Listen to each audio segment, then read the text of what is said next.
This episode of This Week in Marketing is brought to you by Squarespace. Go to squarespace.com/TWI for your offer. It's one of Chicago's fastest growing startups and has raised over $34 million in the last few months alone. Who is it, and how do they approach marketing, and what can we learn from them? We're talking to their saucy online marketing director today about the magic that they weave. It's a fun story, so put on your lobster bibs. It's time for This Week in Marketing.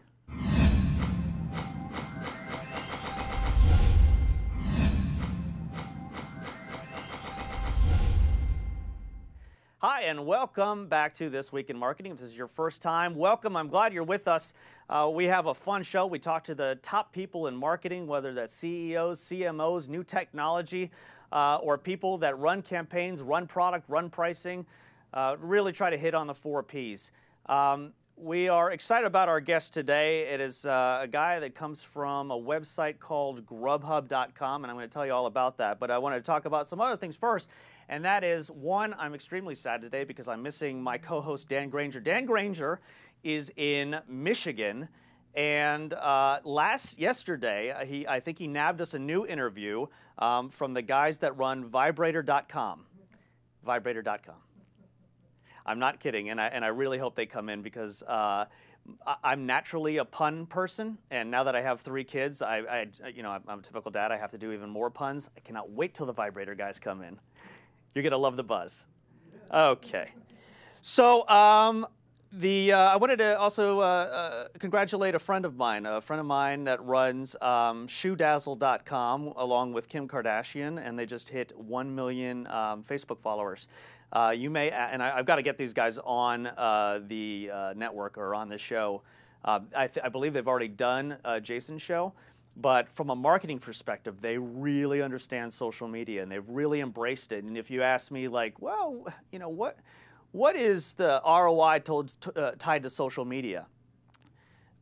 If you ask them, they would say social media is their ROI. It's everything. It's their advertising. It's their word of mouth. It's their product development. It's their community feedback. It's a fantastic story of how they've embraced social and how they've kind of spread like wildfire through the word of mouth on crack that is social media. So another company I want to talk to you about today is what you probably heard in the pre-roll, which is a company called Squarespace.com. Squarespace.com they hit right in that sweet spot. The absolute kind of utility that I've been looking for years, and it's that kind of that middle point between having to code a website and an e-commerce experience on your own and a kind of a WYSIWYG kind of drag and drop graphics and text player. So the plugins in the past where you just kind of like, you know, work with a website builder almost like a PowerPoint. In my experience, it's always been clunky. You've never been able to put the graphics in the right place when you kind of render it and push it live to the internet. Like you've got images all over the place. It doesn't look like it did. And then you've got the other side, which is where you either have to, you know, hire a coder or try to figure it out on something like, you know, WordPress and bring in templates. Ultimately, and I've found this invariably true, that every time you try to, and I'm no expert, obviously, in website design, but when I try to do it on my own, it's always triple the time that I've always expected. There's always a lot of coding that you have to try to figure out on your own, and you have to keep going back into the internet and forums to try to figure it out. Squarespace.com. This is a place that you build your website. It's easy, it's seamless. You don't need to know how to code. And once you've got it there, you push that live, and it's exactly the way that you designed it. It's very fast, it's very easy, and I encourage you to go and try it out. And you can try it out for free at absolutely no obligation. If you go to, where is it? Squarespace.com/TWI. You're going to get a 14-day free trial, absolutely no obligation, and it gets better. There's 24/7 customer support for creating beautiful, professional-looking websites at your fingertips without a lot of coding, without any coding. And then they also have a full-featured iPad app and recently an iPhone app where you can, crazily enough, you know, work and build websites from something like this. It's insane, and I'm saying it's about time. It's a fantastic offering. You got to at least check it out. Go try it for 14 days. You're going to love it. So let's talk about our guest. We're talking about a company called GrubHub. And GrubHub is a company that originated in Chicago, and it's a website that, based on your location, wherever you are, lets you order delivery or pickup from great restaurants all around you at no additional cost. So joining me in studio via Skype is one of their marketing heads, and his name is Casey Wilson. He manages all consumer marketing efforts for GrubHub.com, including search engine marketing, email marketing, product development, and online and offline media buying. They are now outside of Chicago. I think you're in a few new markets, and it's a fantastic site. But I got a lot of questions about it. Welcome, Casey. Thanks for having me. It's Casey Winters, by the way. What did I say? Wilson. I'm sorry. Oh, sorry about that. So Casey Winters, and I apologize. So talk about GrubHub. What is it? Yeah, so GrubHub's a website and mobile apps where you can search your location to see restaurants that you can order delivery or pickup from. So you go to the website and you type in your address, or you open up your mobile app and you click your current location, and you can see every restaurant that you can order delivery or pickup from, and you can order online right from the phone or from the website.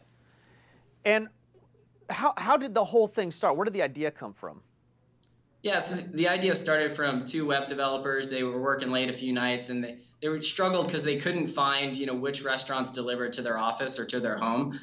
So one night one of the developers got frustrated and just coded the website for his neighborhood, and it kind of took off from there. So what I don't understand is, like, I think of a restaurant that tonight I want to order from in Los Angeles. I do a Google search and say, whatever, Vitello's, Los Angeles, and I get their website immediately, and there's a telephone number to call or sometimes even order online. What's the differentiator here? Yeah, so actually, only about half of restaurants actually have their own website, and even less than that have the ability to order straight through the website. So for a lot of restaurants, the value is that we do offer this kind of new channel for them through the internet. But the value to a diner is that GrubHub shows all the options that are available to you. So you talk to the typical person that orders delivery or pickup, and they think that there's maybe 10, 15 restaurants that they can order from, when in reality at my address there's 300. So when diners try GrubHub and they see that there's I can't just order pizza, I can order Costa Rican, I can order Thai, I can order all these different types of cuisines. That really kind of opens up the type of quality food that you can get to your door without having to cook. Wait a minute, you can order Costa Rican? All right, I'm trying GrubHub tonight. I don't even know what Costa Rican food is. It's a little bit similar to Mexican and some other South American food, but it's got its own little flair. We've actually ordered it to the office quite a bit. All right. I've got my to-do list for this weekend. So let me ask you this. It seems like it's a no-brainer concept, and it's a concept whose time has come. But it doesn't sound like there's a barrier to entry for somebody else to say, hey, I like what GrubHub's doing. They just raised $34 million. I can do that. What's stopping people from doing that? I'm sure a lot of people are having that idea right about now. The barrier to entry for us is that we actually collect the physical menu from every restaurant that delivers and does pick up. So that's a pretty painstaking process. We have 13,000 menus on our site, and we're looking to double the number of cities we're in by the end of this year. So that number is going to go up to over 80,000 pretty soon. So it's really hard to collect those restaurants because these are not, national chains. These are mom and pop restaurants. So to be able to get their menu, put that available on the website and then keep it updated is pretty difficult to do. But we've made that commitment. So far, we haven't seen anyone else that's really been able to make that commitment as well. So this is more than just internet searches that you all did one late night and collected menus online. It sounded like they had to hit the streets and go make contacts and connections with these restaurants. Absolutely. We have feet on the street in every market that we work in, and we not only have to collect the menus, but then we actually have to talk to these restaurateurs to get them set up with online ordering, which restaurateurs they a lot of times need to be educated about the power of the internet and the types of things like search engines where they can get more business. So Casey, how does it work? So you're making money somehow, right? It's free to the user to use it, and then how do you make money? Yeah, so while we do show every restaurant their menu, we work with restaurants to set up online ordering for their specific restaurants. And for any restaurants that we do that, we take a commission for every online order that we send to their business. Got it. And on pickup, I would imagine people are still expected to tip, right? Uh, that's something we're still discussing. Oh, really? Actually, for delivery, we do expect that diners tip. But for pickup, I guess it depends on the level of service. If it's just someone going in and grabbing a bag, then I could see that a diner wouldn't necessarily feel the need to tip. But if a restaurant's going out of its way to help you, then that certainly justifies it. But the big thing that's been able for us to sell to restaurants effectively is that you only pay if you receive additional orders from our website or our mobile app. So it's really been risk-free for restaurateurs to try. So you started in Chicago, so multi-part question. How long were you in Chicago? Did you guys just stay in Chicago before expanding to other markets? And then how did you do that expansion? Yeah, so the company started in 2004, really started to get serious around 2006. And I believe in 2007, we launched our second city outside of Chicago. And in terms of how we do that, at first we were looking at what are some cities that are similar to Chicago and that they, have very high density, a lot of delivery, and, cold weather that makes people not want to go out of the house. So we were looking for cities like Boston and New York that have that similar mix. But recently we've expanded into cities that, don't have the cold weather, aren't as dense, and still been successful, like Los Angeles, for example. So you're here in LA? We are in LA. And how do you do that? I mean, did you have to actually send people from Chicago, or do you partner with people, or is it all done via phone? Like, how do you get new restaurants on board? Yeah, so when we start, we'll send people from Chicago to start talking to restaurateurs, and eventually we will, hire local people in each one of our cities to, maintain those relationships and then develop new relationships with more restaurateurs. Okay, this just came to my head. I'm from Chicago, and I miss a lot of the restaurants there. And then my wife's from Cincinnati. So once a year, we order Grater's ice cream from Cincinnati, and we order Giordano's pizza from Chicago, and they ship that on dry ice.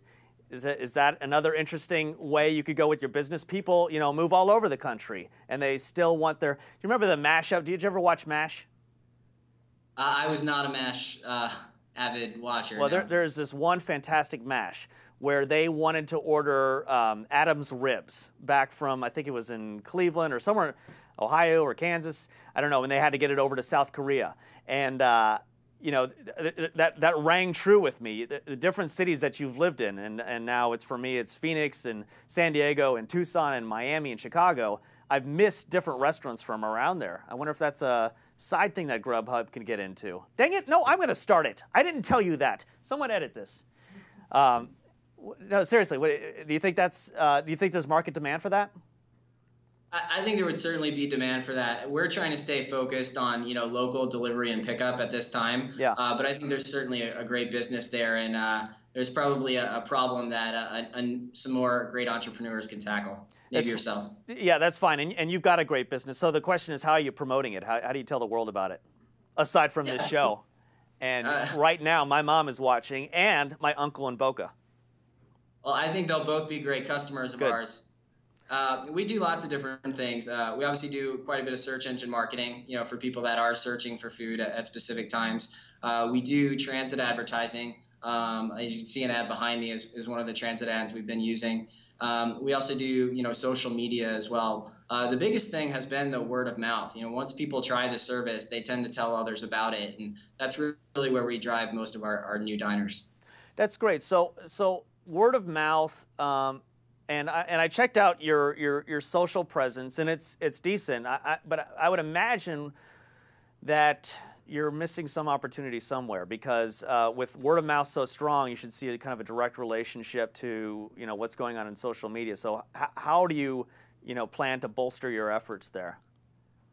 Yeah, we're certainly making more of an effort in that in 2011. We've added a few people to our marketing team. Traditionally, we've been very lean. So our social media manager has been kind of running around trying to do lots of different things. But we have lots of stuff planned. One thing that we were working on right now is we recently launched Pickup. So we have a pickup lines contest on Facebook where our diners can submit their favorite pickup lines, and the winner will receive a gift card for future GrubHub orders. But it's definitely a strategic focus of ours to see what are those things that we can do to drive more word of mouth, drive more social media usage. You need to maintain a balance there, because if you try to do things to incentivize that, it sort of cheapens that relationship, and people want to talk about you less.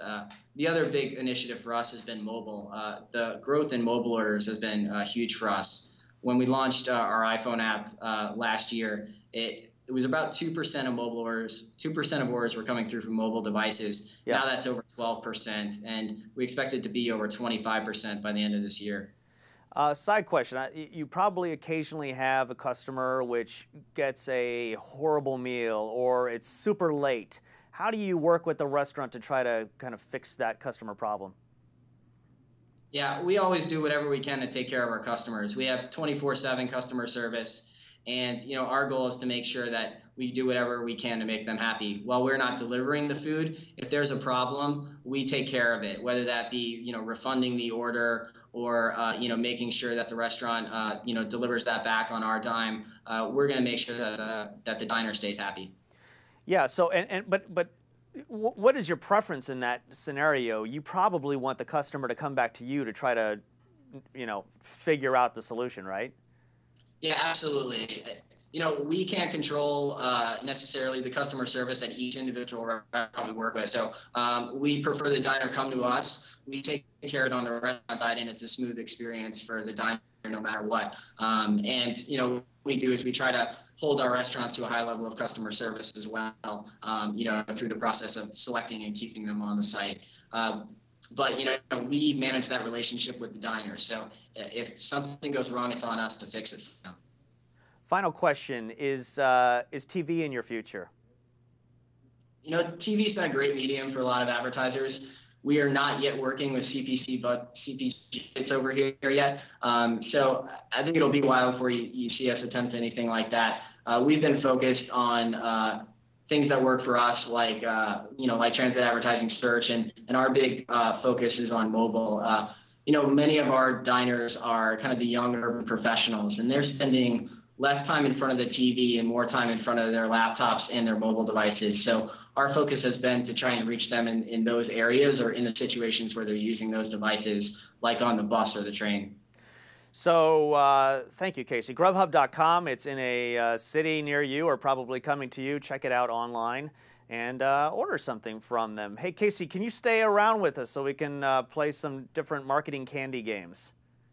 Absolutely. I'd love to. I'm not even sure what that means. But so what we're going to do, I'm going to read a letter that just came in from an audience member. And we're going to answer his question. Maybe you got a different spin on it than I would. Then we're going to play Which Test Won. That's what I mean by marketing candy, because that is marketing candy. And then we're going to look at some ads and discuss, do they sell? So first is the question from the viewer. I don't know if I have this up on the teleprompter, if I'm going to read it. Audience question. No, it's not on a teleprompter, so I'm going to read it. It's a little bit long. I'll try to truncate on the fly. I'm just that good.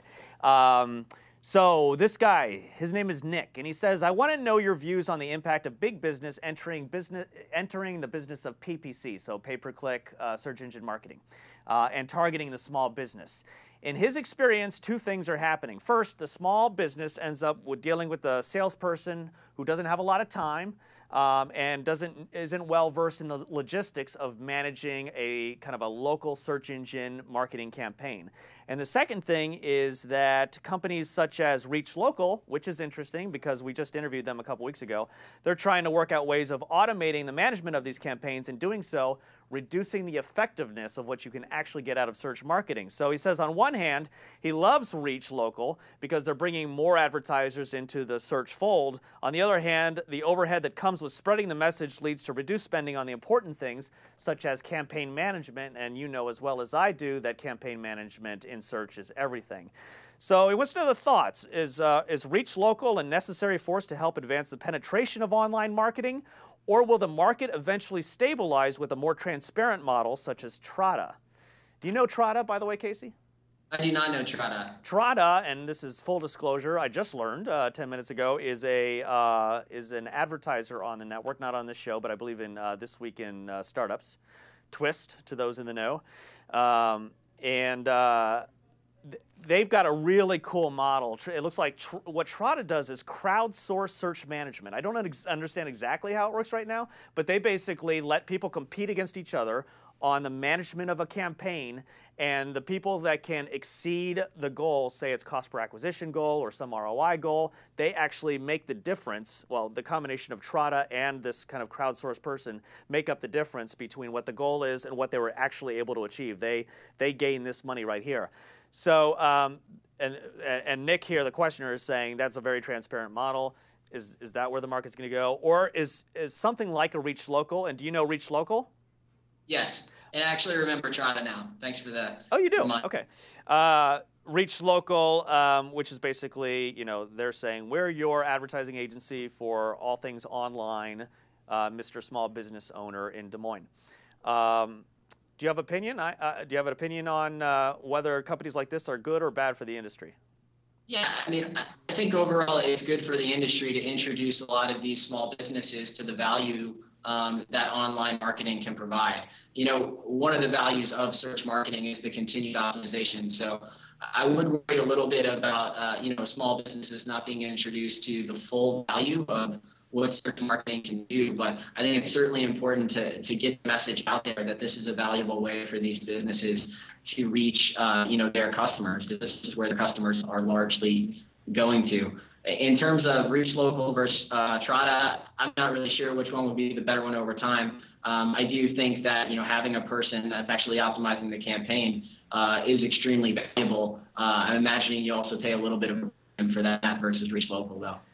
Yeah, I think I'm with you on this, Casey. Actually, so we met the guys with Reach Local, or Dan did. He interviewed him a couple weeks ago. And actually, after watching the interview and going in and looking at the website, I actually like what they do.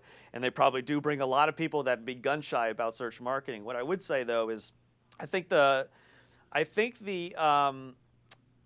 argument is fair that you could get assigned an account manager at Reach Local or wherever it is that isn't as interested in your success as obviously you are. So I think still with search, you have to put some of your own time into it. And I'll say this, that there's still a lot of opportunity out there. I can't tell you the number of small businesses that I've met that said, oh, we tried search and it didn't work for us, or it was way too costly for the lead.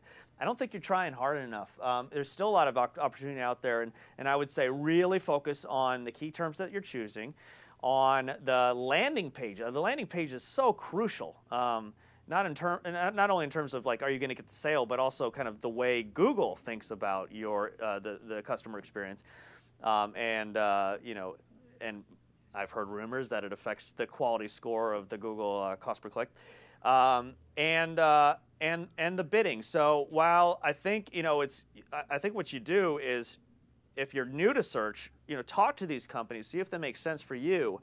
And then, learn a little bit about it, and then make the call at that point. Are these people good enough that and freeing up my time enough that it's worth keeping them in the mix? Or did they introduce me to this powerful new profitable tool, and now I'm going to hire somebody or go or do it on my own or move in a different direction? But I think overall, yeah, they're good for the industry because it allows people into the fold that just would not have been there.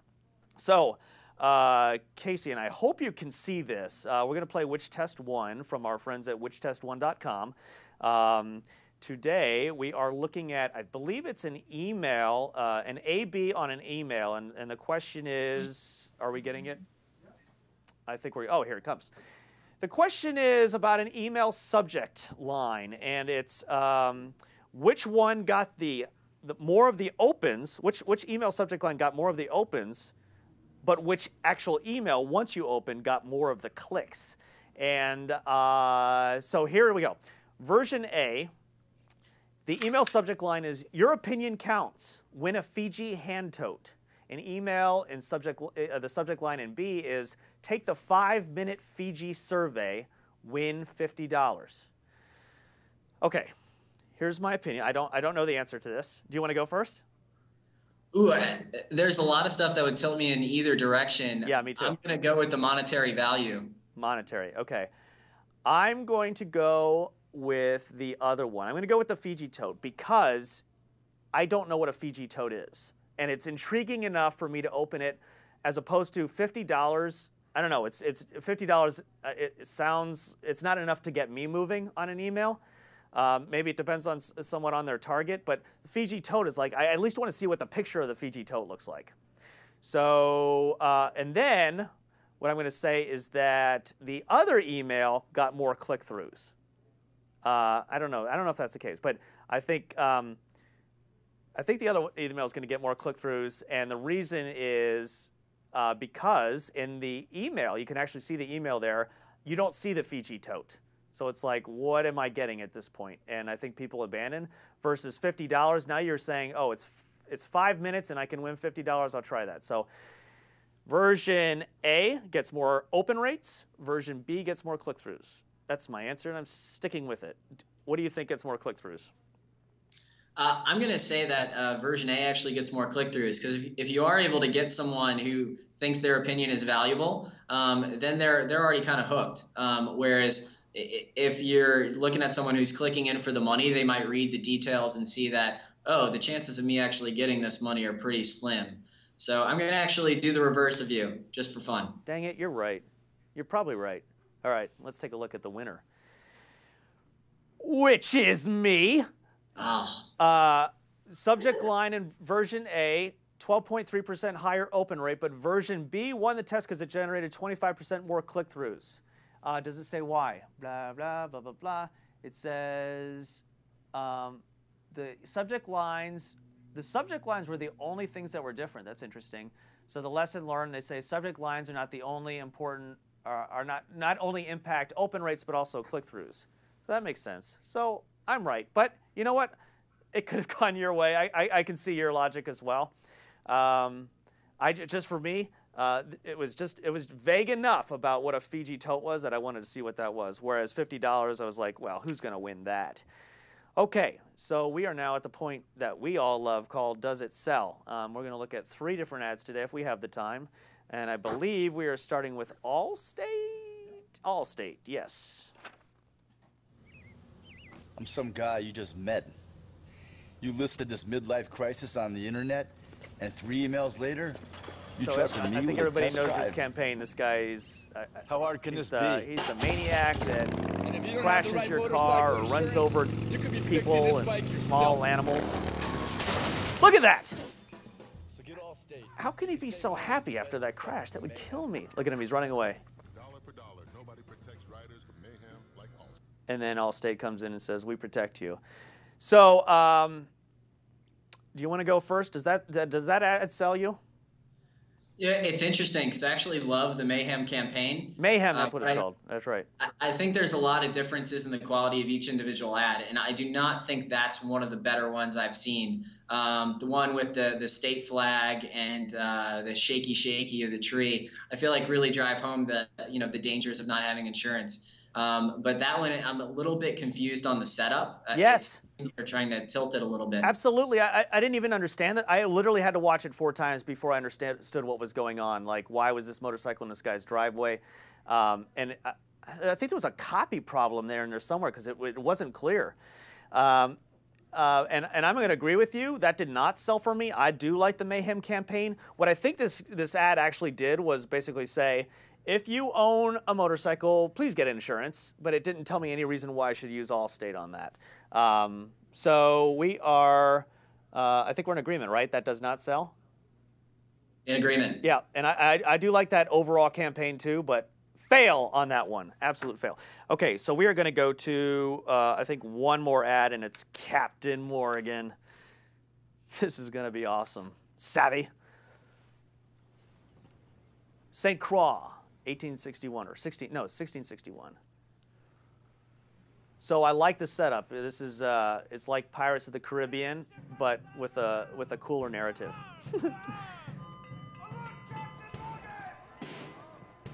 They got Captain Morgan leaves the bed with the girl. He walks out. Cool as a cucumber. Can't be faced. There's the pirate ship. He's not worried yet. He's not worried about a cannonball coming crashing through the hull there. He surveys the situation. Wait a minute. I know what I'm going to do at this point. I'm going to get naked. Just get my pants off there. Please don't go any further. Please don't go any further. He's down to his skivvies. Wait. What's this guy doing? Don't shoot. Hold your fire. Hold your fire. What's he going to do? I'm curious.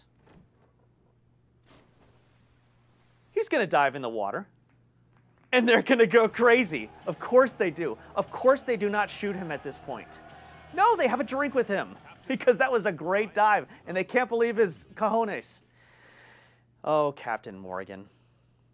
Sorry I talked over that whole thing, but I didn't think the audience could just stand just watching whatever that was, a minute and a half of that. So what do you think? I didn't want to bias you on that. Actually, let me hear your thoughts, then I'll go into my thoughts. You know, I like the past campaign. I've got a little bit of captain in him. Yes. This one, I got to say, I'm a little confused by this one as well. Yeah. I don't really see, you know, how it relates to the target audience. And the setup is just, you know, a little bit absurd to me. The outfits are great, but that's not the only redeeming quality for me. The outfits are great. I love that you just said that. So that ad probably does appeal to you. Anyway, so the ad doesn't sell. You like the previous campaign, got a little captain in you, right? Yes. You do not like this one. Oh, I'm so confused about this. I felt like the got a little captain in ya was starting to get a little bit stale, and it needed a refresh. I'm going to say it doesn't sell either. You know, I think they're ultimately trying to say here is that Captain Morgan's more playful than you probably first imagined, a little more sexy, well, metro sexy than you first imagined, and it's a new brand for our new times. But it didn't make me want to try it anymore. And I'm not saying that I'm the target audience here, but in general, it lacks some punch. Like I feel like with a Captain Morgan, you need a little bit more of a kind of a masculine punch there, as opposed to, hey, even a ballerina likes this. I don't know. I'm on the fence about that one. I would love to see, you know what we should do is have the marketing director over at Captain Morgan come on and tell us how that ad did. But I'm going to agree with you, that did not sell. 2 did not sell ads. You know what, we had a third one that didn't sell for me either, but maybe we'll get to that next week. Casey, that is all the time we have today. How would they follow you on Twitter to get your golden insights? Yeah, my Twitter handle is OneCaseman. That's OneCaseman. Yeah, and do you have any special offers or discounts for GrubHub.com for our audience? You know, I could probably whip something up. I didn't have anything planned. But all right, well, hit me on Twitter with it. Speaking of Twitter, we are at Marketing TWI. Please go to iTunes and rate us, review us, comment. We love all comments, good, bad, hate, or love. Or if you've got any questions for us, please hit us up at marketing@thisweekin.com, or again, the Twitter, Marketing TWI. Casey, it was great to have you, albeit on Skype. But coming from Chicago, I'd hope to, next time I'm in Chicago, maybe hook up with you and grab some Costa Rican dinner. Great to have you, and it was great to have you, audience, and we will see you next week on This Week in Marketing.